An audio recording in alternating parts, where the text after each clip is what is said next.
les assaillants ont attaqué d'abord avec les engins blindés et nous aussi, nous avions nos engins blindés sur place et c'était un combat farouche. Après, ils ont débarqué et ont utilisé les différentes ruelles menant à la résidence, mais c'est sans savoir que ces ruelles-là étaient bien tenues et ils ont été mis en déroute. Donc ça a duré environ 45 minutes. Est-ce qu'il y a eu des morts ?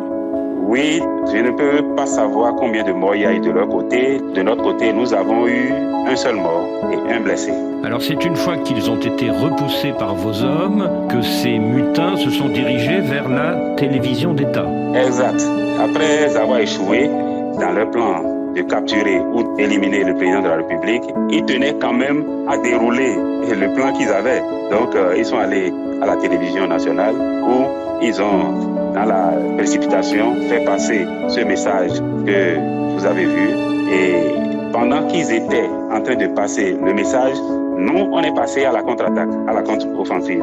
Donc, quand nous avons détruit l'un de leurs blindés, et là, c'était la débandade. Et c'est de là qu'ils ont, dans la précipitation également, abandonné l'ORTB.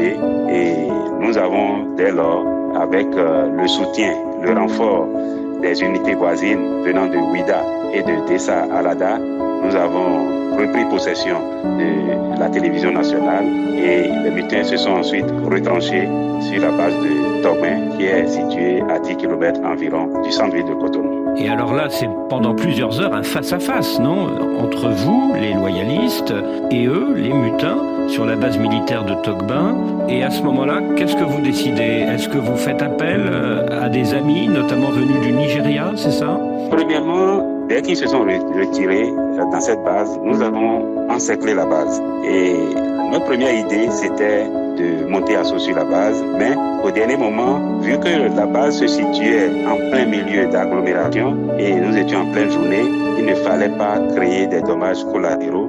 Et nous avons décidé de ne pas aller à cet extrême. Et c'est pour cela que, en fin de journée, vers 18h, nous avons fait appel à la coopération internationale, à la coopération sous-régionale, sous mandat de la CEDEAO. La partie nigériane nous a répondu favorablement et nous avons procédé plutôt par des frappes ciblées, chirurgicales, pour détruire les engins à l'intérieur qui pouvaient leur permettre de venir attaquer à nouveau, parce qu'ils avaient le plan de venir prendre possession de l'aéroport et autres. Donc il fallait tout de suite finir avec cela.